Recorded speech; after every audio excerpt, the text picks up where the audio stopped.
আসসালামু আলাইকুম।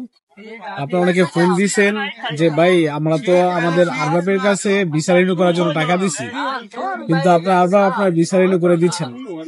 এই ধরনের ঝামেলাটা এখন প্রতিনিয়তই হইতেছে। আমার অনেক পরিচিত লোক এবং যারা অপরিচিত আছেন অনেকে ফোন দিয়েছেন যে ভাই আমাদের আরবাবের কাছে আমরা টাকা দিছি ভিসা করার জন্য, ফ্রি ভিসার ক্ষেত্রে যেটা আরবাব ভিসা যেটা, ওই ক্ষেত্রে কিন্তু আমার আরবাবে ভিসাও করে দিতেছে না এবং টাকাও রিটার্ন দিতেছে না।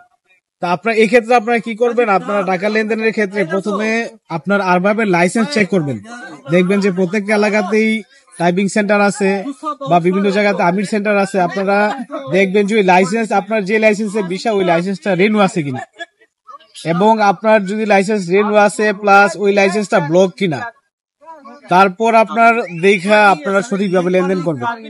এর আগে কেউ ভিসা রিনিউ করার জন্য টাকা দিবেন না এবং চেক না করে যে ওই যে, কারণ বেশিরভাগ ক্ষেত্রে দেখা যায় কি যারা বাংলাদেশি আরবাব বা বাংলাদেশি লাইসেন্সধারী তারা বেশিরভাগ ক্ষেত্রেই তাদের লাইসেন্স রিনিউ করা নাই। তো এই জন্য অনেকে ঝামেলায় পড়তেছেন। তো আমি সবাইকে একটাই সাজেস্ট করব যে আপনারা লেনদেনের ক্ষেত্রে অবশ্যই বা ভিসা রিনিউর ক্ষেত্রে আপনার আরবাবের লাইসেন্স চেক করবেন। আপনার তারপর হচ্ছে আপনার লাইসেন্সটা ব্লক কিনা তা চেক করবেন, তারপর লেনদেন করুন।